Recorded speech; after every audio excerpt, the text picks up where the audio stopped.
Hello दोस्तों, नमस्कार। स्वागत है हमारे यूट्यूब चैनल में। और आज इस वीडियो में हम लोग पढ़ने वाले हैं इलेक्ट्रिक करंट विद्युत धारा का ऑब्जेक्टिव प्रश्न और न्यूमेरिकल प्रश्न जो कि परीक्षा में पूछे जाते हैं, वो सारी इस वीडियो में हम लोग इंक्लूड कर दिया हूँ। तो 100% आपका क्लियर हो जाएगा। बिल्कुल आसान भाषा में हम लोग समझेंगे और जो भी प्रीवियस ईयर एनसीईआरटी बुक से लिया गया है ऑल कॉम्पिटिटिव एग्जामिनेशन के लिए बहुत ही इंपॉर्टेंट है और बोर्ड परीक्षा के लिए तो बहुत ही ज़रूरी है। तो चलते हैं, वीडियो को शुरू करते हैं। उसके पहले यदि हमारे चैनल को सब्सक्राइब नहीं किया है तो चैनल को सब्सक्राइब करके बेल आइकन को प्रेस कर दीजिए इसी प्रकार का वीडियोस को पाने के लिए। और आगामी आने वाले परीक्षाओं में आपका ये चैनल बहुत ही काम आने वाला है, तो चैनल से जुड़ जाइए। तो चलते हैं, क्वेश्चन के साथ शुरू करते हैं। पहला क्वेश्चन आपके सामने आ चुका है। पहला क्वेश्चन क्या है, निम्न में से कौन अर्धचालक नहीं है? अर्धचालक कौन सा इनमें से नहीं है? अर्धचालक का मतलब ऐसा पदार्थ जो जहाँ से विद्युत धारा प्रवाहित आंशिक रूप से हो, पूरी तरह से नहीं हो, अर्धचालक, वो अर्धचालक कहलाता है। लेकिन इसमें से बोलता है कि अर्धचालक नहीं है। तो यहाँ पर सिलिकॉन जो देख रही है ना, ये अर्धचालक है। ये जर्मेनियम क्या है? अर्धचालक है। लेकिन यहाँ पे पारा जो ऑप्शन सी में है ना, वो बिल्कुल अर्धचालक नहीं है, है ना। वो एक पारा है, पारा यानी कि धातु है। तो ऑप्शन सी आपका बिल्कुल राइट आंसर हो जाएगा। अगला प्रश्न की ओर बढ़ते हैं। अगला प्रश्न क्या है, वोल्ट बट्टा एम्पियर प्रदर्शित करता है। यानी कि वोल्ट बट्टा एम्पियर जो प्रदर्शित करता है वो प्रदर्शित करता है प्रतिरोध को, यानी कि प्रतिरोध आर और आर प्रतिरोध का एसआई मात्रक होता है ओम, जो कि ऑप्शन नंबर सी में दिया हुआ है। ऑप्शन नंबर सी आपका बिल्कुल राइट आंसर हो जाएगा। तो V बराबर I जो किसके बराबर होता है? वो प्रतिरोध के बराबर होता है। अगला प्रश्न की ओर बढ़ते हैं। अगला प्रश्न बिल्कुल आसान है। पर विद्युत प्रतिरोध का मात्रक है, तो विद्युत प्रतिरोध का एसआई मात्रक जो है वो क्या होता है? ओम होता है। ऑप्शन नंबर सी आपका बिल्कुल राइट आंसर हो जाएगा। एम्पियर किसका मात्रक है? ये विद्युत धारा का एसआई मात्रक है। वोल्ट किसका मात्रक है? तो विद्युत विभव का एसआई मात्रक है। वाट किसका मात्रक है? तो विद्युत शक्ति का एसआई मात्रक है। तो चारों का चारों आपको याद रखना है। अगला प्रश्न की ओर बढ़ते हैं। विद्युत धारा का मात्रक पूछ दिया है। विद्युत धारा का एसआई मात्रक क्या हो जाएगा? तो विद्युत धारा का एसआई मात्रक होता है एम्पियर, जो कि ऑप्शन नंबर डी में है। ऑप्शन नंबर डी आपका बिल्कुल राइट आंसर हो जाएगा। अगला प्रश्न है वाट किसका? इसी में देख लीजिए, वाट क्या है? हमारा शक्ति का एसआई मात्रक है। सी जो है ऑप्शन में ओम है। ओम किसका मात्रक है? प्रतिरोध का एसआई मात्रक है। उसके बाद वोल्ट है। वोल्ट किसका मात्रक है? तो वोल्ट आपका हो जाएगा विद्युत विभवांतर का एसआई मात्रक होता है। अगला प्रश्न की ओर बढ़ते हैं। 5 नंबर प्रश्न, ये थोड़ा सा न्यूमेरिकल है, बहुत आसान है, ये आसानी से बन सकता है। 1, 2 और 3 ओम के प्रतिरोधों को श्रेणी क्रम में जोड़ने पर समतुल्य प्रतिरोध क्या होगा? यानी 1 + 2 + 3 को जोड़ने पर क्या होगा? तो ये हो जाएगा 6 ओम, जो कि ऑप्शन नंबर डी में दिया हुआ है।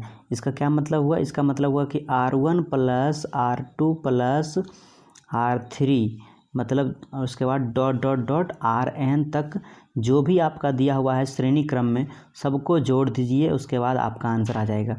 तो 1 + 2 + 3 बराबर हमारा आंसर कितना आया? 6 ओम, जो कि ऑप्शन नंबर डी में है। और ऑप्शन नंबर डी आपका बिल्कुल राइट आंसर हो जाएगा। तो यहाँ पे समझ लीजिए कि ऑप्शन नंबर डी आपका बिल्कुल राइट आंसर हो जाएगा। अगला प्रश्न की ओर बढ़ते हैं। अगला प्रश्न क्या बोल रहा है, ओम का नियम को परिभाषित करने के लिए किसका मान अचर रहता है? तो ओम का नियम को परिभाषित करने के लिए जो जिसका मान अचर होता है वो होता है ताप और दाब। ताप और दाब दोनों अचर होता है, यानी कि कांस्टेंट होता है। यानी कि कहा जाता है ओम का नियम में कि नियत ताप पर यदि ताप और दाब, है ना, मतलब ताप और दाब दोनों कांस्टेंट हो जाए, है ना, दोनों कांस्टेंट हो जाए, तो नियत ताप पर किसी चालक में प्रवाहित विद्युत धारा उसके सिरों के बीच के विभवांतर के समानुपाती होता है। ये ओम का नियम कहता है। उसमें आपका टेम्परेचर यानी कि ताप और दाब क्या हो? अचर हो जाता है। यानी ऑप्शन सी और डी आपका बिल्कुल राइट आंसर हो जाएगा। अगला प्रश्न की ओर बढ़ते हैं। निम्नलिखित में से कौन सा पद विद्युत परिपथ में विद्युत शक्ति को निरूपित नहीं करता? मतलब विद्युत शक्ति को क्या कर रहा है? निरूपित नहीं कर रहा है, मतलब नहीं बता रहा है। तो यहाँ पे देख लीजिए ना, यहाँ पर I² R बता रहा है, VI भी बिल्कुल बता रहा है, अब भी स्क्वायर बटे आर बता रहा है, लेकिन यहाँ पे ऑप्शन नंबर जो बी है ना वो आई आर स्क्वायर होता है, ये बिल्कुल नहीं हो सकता है, ये आपका निरूपित नहीं करता है, जो कि ऑप्शन नंबर आपका बी ही बिल्कुल राइट आंसर हो जाएगा। पूछ रहा है कि कौन सा निरूपित नहीं करता है, जो ऑप्शन नंबर बी आपका बिल्कुल राइट आंसर हो जाएगा। अब 8 नंबर प्रश्न को देखिए, विभवांतर का एसआई मात्रक क्या है? विभवांतर का एसआई मात्रक होता है वोल्ट, जो कि ऑप्शन नंबर डी में है। एम्पियर किसका मात्रक है? वो विद्युत धारा का एसआई मात्रक है। वाट किसका मात्रक है? विद्युत शक्ति का एसआई मात्रक है। जूल किसका मात्रक है? कार्य और ऊर्जा का एसआई मात्रक जूल होता है। आई होप क्लियर होगा। वीडियो को लाइक करिएगा, वीडियो अच्छा लग रहा है तो। क्वेश्चन नंबर 9वां नंबर आ चुका क्वेश्चन क्या है? विभव का मात्रक है, तो विभव का मात्रक होता है वोल्ट। अब यहाँ पे देखिए ऑप्शन डी में वाट है, किसका मात्रक है? शक्ति का। अब यहाँ पे ओम किसका मात्रक है? प्रतिरोध का। एम्पियर किसका है? विद्युत धारा का। इस साथ ही अगला प्रश्न देखिए 10वां नंबर प्रश्न, 100 वाट 220 वोल्ट के विद्युत बल्ब के तंतु का प्रतिरोध क्या होगा? तंतु को प्रतिरोध निकालने के लिए यानी कि आर का मान आपको निकालना है, तो फॉर्मूला हमारा लगेगा वी स्क्वायर बटे पी। वी स्क्वायर बटे पी लगाइए और आंसर ले आइए। हमारा फॉर्मूला क्या लग रहा है? फिर से एक बार देख लीजिए। आर निकालना है तो वी स्क्वायर बटे आर। भी कितना दिया हुआ है? तो भी दिया हुआ है 220, और 220 गुना 220 करेंगे, क्योंकि भी का स्क्वायर है तो 2 बार गुना करके लिख देंगे। और पी का मान कितना है? 100 है, तो 100 नीचे में लिख दीजिए। काट पीट करिए, आंसर आ जाएगा। 1 शून्य से 1 शून्य आपका कट गया, फिर ये 1 0 से 1 0 आपका कट गया, है ना। उसके बाद ये 22 गुना 22 करेंगे तो आपके आंसर आ जाएगा 484, जो कि ऑप्शन नंबर बी में है। देख लीजिए 484 किस ऑप्शन में है, तो 484 जो है ऑप्शन नंबर बी में है। आपका राइट आंसर बी हो जाएगा। अगला प्रश्न की ओर बढ़ते हैं। निम्नलिखित में कहता है कि टंगस्टन निम्न में से किस ताप पर पिघलता है? तो टंगस्टन जो है पिघलने का जो टेम्परेचर है वो बताना है आपको। टंगस्टन जो पिघलता है वो पिघलता है 3500 डिग्री सेल्सियस, यानी कि 3500 डिग्री सेल्सियस। टंगस्टन एक धातु होता है जो विद्युत बल्ब के तंतु के रूप में काम किया जाता है। तो वहाँ से भी क्वेश्चन पूछा जाता है कि विद्युत बल्ब का तंतु किस धातु का बना होता है, तो वो टंगस्टन धातु का बना होता है। इनका ताप का जो पिघलता है वो 3500 डिग्री सेल्सियस होता है। इन पर ये टंगस्टन धातु पिघल जाता है, यानी इतना टेम्परेचर सह लेता है। तो अगला प्रश्न क्या है?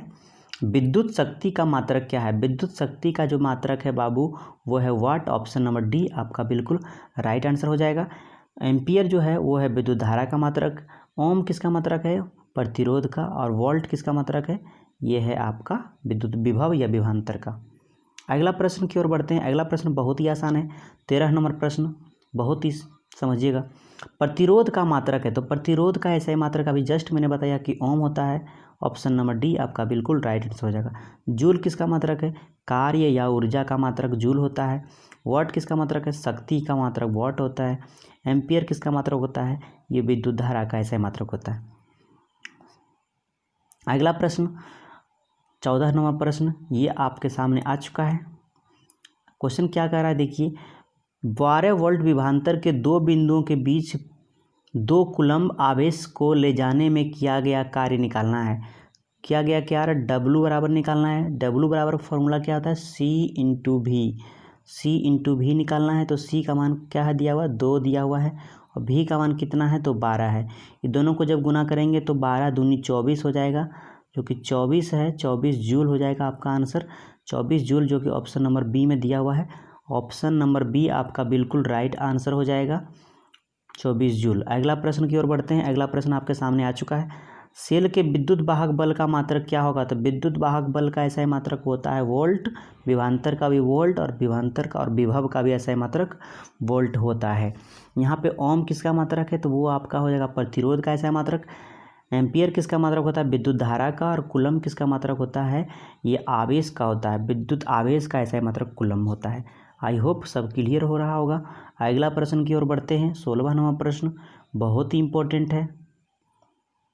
16वां नंबर प्रश्न बहुत ही आसान है, समझिएगा। ये न्यूमेरिकल क्वेश्चन बहुत लोगों से नहीं बनता है। क्वेश्चन को मैं आसान तरीका बताने वाला हूँ। 1 मीटर स्केल है, एक ए मीटर का स्केल है, यानी ए मीटर क्या होता है? ये विद्युत धारा को मापने वाला एक यंत्र होता है, ए मीटर। उसमें लिखा हुआ है स्केल पर 0 तथा 2A का मतलब हुआ 2 एम्पियर धारा इस पर लिखा हुआ है और उसके बीच में 20 विभाग है, 20 को डिपार्टमेंट है, मतलब 20 जगह उसको भेजना है। तो एक इसका आप अल्पतामांक क्या हो जाएगा, मतलब एक जगह इसका मान कहाँ जाएगा, एक मान कितना होगा। तो आपको कुछ नहीं करना, सिंपल सी तरीका मैं बता रहा हूँ। आपको करना है बस, ये 2 एम्पियर का है और कितने लोगों को भेजना है, 20 लोगों को, तो भाग लगा दीजिए। तो यहाँ पे आप काटेंगे, यहाँ पे 2 से कट जाएगा आपका एक बार में, यानी कि इधर हो जाएगा 1/10 और 1/10 का मतलब होता है 0.1 एम्पियर। 0.1 किस ऑप्शन में है, तो ऑप्शन नंबर ए आपका बिल्कुल राइट आंसर हो जाएगा। ऑप्शन नंबर ए बिल्कुल राइट आंसर हो जाएगा। चलते हैं अगला प्रश्न की ओर, देखिएगा। ऑप्शन नंबर अगला 22 नंबर है, आवेश का एसआई मात्रक क्या होता है। तो आवेश का एसआई मात्रक होता है कूलम्ब, जो कि ऑप्शन नंबर डी में है। आवेश का एसआई मात्रक होता है कूलम्ब। ओम किसका मात्रक होता है, ये प्रतिरोध का। वोल्ट किसका मात्रक होता है, विद्युत वाहक बल या विद्युत विभवांतर या विद्युत विभव, ये तीनों का एसआई मात्रक होता है वोल्ट। यहाँ पे जूल जो है, जूल किसका मात्रक है, वो कार्य या ऊर्जा का एसआई मात्रक जूल होता है। अगला प्रश्न की ओर बढ़ते हैं। 18वां नंबर प्रश्न क्या बोल रहा है कि जब किसी चालक तार से विद्युत धारा प्रवाहित होती है तो गतिशील कण होते हैं। तो जब किसी धारा जब प्रवाहित करते हैं किसी तार में, तो कौन क्या जाता है, क्या गतिशील होते रहता है, तो वो इलेक्ट्रॉन जाते रहता है, यानी ऑप्शन नंबर डी आपका बिल्कुल राइट आंसर हो जाएगा। इसमें गतिशील जो कण होते हैं वो इलेक्ट्रॉन होते हैं। अगला प्रश्न क्या होता है, किसी चालक के प्रतिरोधकता का एसआई मात्रक क्या होगा। प्रतिरोधकता का एसआई मात्रक होता है ओम मीटर, यानी कि ऑप्शन नंबर बी आपका बिल्कुल राइट आंसर हो जाएगा। अगला प्रश्न की ओर बढ़ते हैं। देखिए 20वां नंबर प्रश्न आपके सामने आ चुका है। निम्नलिखित में से कौन सा विद्युत का सुचालक है, कौन सा विद्युत का सुचालक है, ये बताना है आपको। तो ऑप्शन नंबर डी जो है, ग्रेफाइट एक विद्युत का सुचालक है। सल्फर में ये तो अधातु है, इसमें तो नहीं जाता है, प्लास्टिक में भी नहीं जाता है विद्युत, आयोडीन तो नहीं जाता है, लेकिन ग्रेफाइट जो है जिसका पेंसिल बना होता है, हम लोग पेंसिल का प्रयोग करते हैं ना, वो हमारा ये हमारा विद्युत जो होता है कार्बन का अपर रूप होता है हीरा और ग्रेफाइट, उसमें ग्रेफाइट जो होता है विद्युत का सुचालक होता है। क्वेश्चन नंबर अगला 21 नंबर प्रश्न, विभवांतर का एसआई मात्रक क्या होगा। तो विभवांतर का एसआई मात्रक होता है वोल्ट, यहाँ पे ऑप्शन नंबर ए में है वॉट। वॉट किसका मात्रक है, ये शक्ति का मात्रक है। एम्पियर किसका मात्रक है, ये विद्युत धारा का मात्रक है। और ओम है किसका मात्रक, तो ओम है आपका प्रतिरोध का एसआई मात्रक। आई होप आपको क्लियर हो रहा होगा। अगला प्रश्न बहुत ही आसान है, मज़ा आ जाएगा क्वेश्चन में। देखिएगा, ये क्वेश्चन बहुत बार पूछा गया है।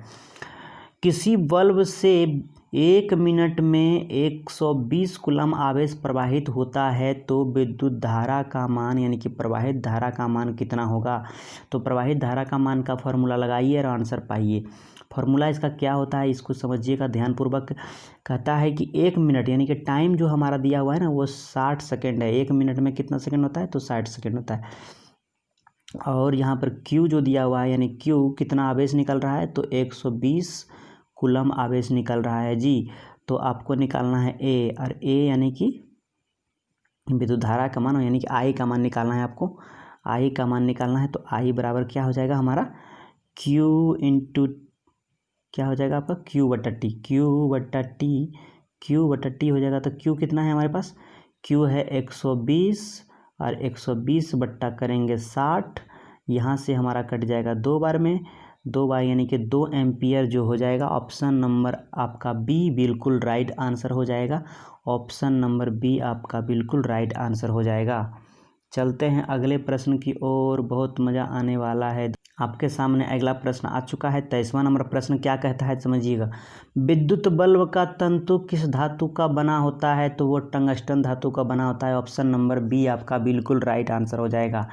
इनका टंगस्टन का गलनांक पूछा जाता है, तो वो होता है 3500 डिग्री सेल्सियस। तो आपका 3500 डिग्री सेल्सियस आपका राइट आंसर हो जाएगा। अगला प्रश्न है 24 नंबर प्रश्न, 10 ओम एवं 20 ओम के 2 प्रतिरोधों को श्रेणी क्रम में जोड़ना है। मतलब श्रेणी क्रम का मतलब एक के साथ जोड़ देना है एक ही तार में। तो 10 प्लस 20 यानी कि बराबर कितना हो गया, 30। तो देखिए किस ऑप्शन में है, 30 ओम, यानी ऑप्शन नंबर सी में है आपका बिल्कुल राइट आंसर हो जाएगा जी। अच्छा क्वेश्चन था, बहुत ही मज़ेदार क्वेश्चन था। अगला प्रश्न आपके सामने आ चुका है। क्वेश्चन नंबर कह रहा है 25 में क्या, किसी बल्ब से 220 वॉट और 2 एम्पियर प्रवाहित धारा होती है तो फिलामेंट का प्रतिरोध बताना है। तो फिलामेंट का जो प्रतिरोध होता है वो आपका आर होता है, और आर बराबर क्या होता है फॉर्मूला, आर बराबर होता है भी बट्टा आई। भी का मान कितना 220 और आई का मान कितना 2 है ना। तो वो आई का मान यहाँ से कट जाएगा आपका 0 यानी कि 10, 110 किस ऑप्शन में है, ऑप्शन नंबर डी में है। 110 ओम हो जाएगा आपका राइट आंसर। अगला प्रश्न की ओर बढ़ते हैं। अगला प्रश्न 26 नंबर प्रश्न, किसी चालक के छोरों के बीच का विभवांतर भी प्रतिरोधों आर एवं प्रवाहित धारा आई के बीच का संबंध क्या होगा। तो आर बराबर भी बट्टा आई होता है, आर बराबर भी बट्टा आई होता है। मैंने जस्ट अभी फॉर्मूला में करवाया था, जो कि ऑप्शन नंबर सी में दिया हुआ है। ऑप्शन नंबर सी आपका बिल्कुल राइट आंसर हो जाएगा मेरे दोस्त। अगला प्रश्न है, ओम के नियम का गणितीय सूत्र क्या होगा। तो ओम का जो नियम का जो गणितीय सूत्र, ओम का नियम का जितना सूत्र पूछा जाता है, देखिए ये सब मैं सब लिख देता हूँ यहाँ पे। देखिए ओम का जो नियम होता है वो होता है आई डायरेक्ट प्रोपोर्शनल भी होता है ना। वो कहता है कि आई का जो मान होता है ना वो होता है भी बट्टा आर। और उसके बाद अगर हमें आर का मान निकालना हो तो हो जाएगा भी बट्टा आई, ठीक है ना। इसी तरह बनता जाता है। उसके बाद लास्ट में जो आपका मान आता है ना, इस तरह से। इसके बाद यहाँ क्वेश्चन पूछा जा रहा है क्या कि इसका ओम का नियम का गणितीय सूत्र क्या हो जाएगा। तो यहाँ पे हो जाएगा आई बराबर भी बट्टा आर। आई बराबर क्या हो जाएगा आपका भी बट्टा आर। देख लीजिए यहाँ पे मैंने लिख दे रखा था आई बराबर भी बट्टा आर। किस ऑप्शन में है, तो ऑप्शन नंबर बी में है आपका। ऑप्शन नंबर बी आपका बिल्कुल राइट आंसर हो जाएगा, आई बराबर भी बट्टा आर। अगला प्रश्न की ओर बढ़ते हैं। ओम के नियम से होता है आई समानुपाती भी। अभी जस्ट मैंने लिखा था आई समानुपाती भी, जो कि ऑप्शन नंबर बी में है। बहुत इंपॉर्टेंट है लेकिन बहुत आसान भी है। ओम का नियम क्या है भाई, ओम का नियम होता है आपका भी बराबर आई आर। भी बराबर क्या होता है आई आर, मतलब भी का जब मान निकालना हो तो हमें क्या करना पड़ेगा, आई गुना आर करना पड़ेगा, जो कि ऑप्शन नंबर कहाँ पे है, ऑप्शन नंबर आपका ए में है। बिल्कुल राइट आंसर हो जाएगा। अगला प्रश्न क्या और बढ़ते हैं। अगला प्रश्न क्या है, आर ओम प्रतिरोध वाले एन प्रतिरोधों को समांतर क्रम में जोड़ने पर तुल्य प्रतिरोध क्या होगा। तो उसका मान अगर हमें निकालना है समांतर क्रम में तो हो जाएगा एन बट्टा आर, जो कि ऑप्शन नंबर बी में है। बिल्कुल राइट आंसर हो जाएगा। आई होप वीडियो समझ में आया होगा। तो वीडियो को लाइक करिएगा, चैनल को सब्सक्राइब करिएगा। धन्यवाद। आपका दिन मंगलमय हो।